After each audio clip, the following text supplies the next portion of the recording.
भारत में थल सेना दिवस देश के जाबाज रणबांकुरों की शहादत पर गर्व करने का एक विशेष मौका है।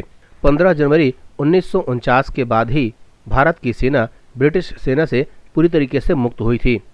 इसलिए 15 जनवरी को ही थल सेना दिवस घोषित किया गया। ये दिन देश की एकता और अखंडता के प्रति संकल्प लेने का दिन है। यह दिवस भारतीय सेना की आज़ादी का जश्न है। ये वही आज़ादी है जो वर्ष 1949 में 15 जनवरी को भारतीय सेना को मिली थी। इस दिन के.एम. करियप्पा को भारतीय सेना का कमांडर इन चीफ बनाया गया था।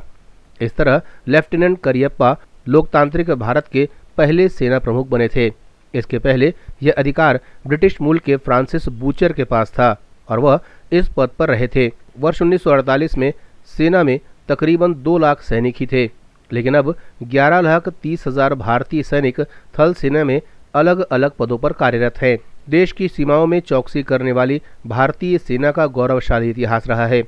देश की राजधानी दिल्ली के इंडिया गेट पर बनी अमर जवान ज्योति पर शहीदों को श्रद्धांजलि दी जाती है। इस दिन सेना प्रमुख दुश्मनों को मुंह तोड़ जवाब देने वाले जवानों और जंग के दौरान देश के लिए बलिदान करने वाले शहीदों की विधवाओं को सेना मेडल और अन्य पुरस्कारों से सम्मानित करते हैं।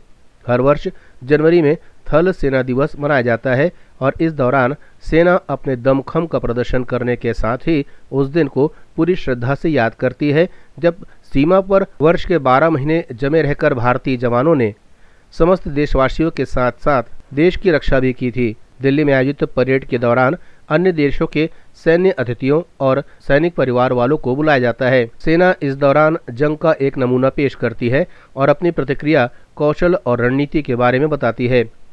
इस परेड में हथियारों के प्रदर्शन का उद्देश्य दुनिया को अपनी ताकत का एहसास कराना है, साथ ही देश के युवाओं को सेना में शामिल होने के लिए प्रेरित करना भी है।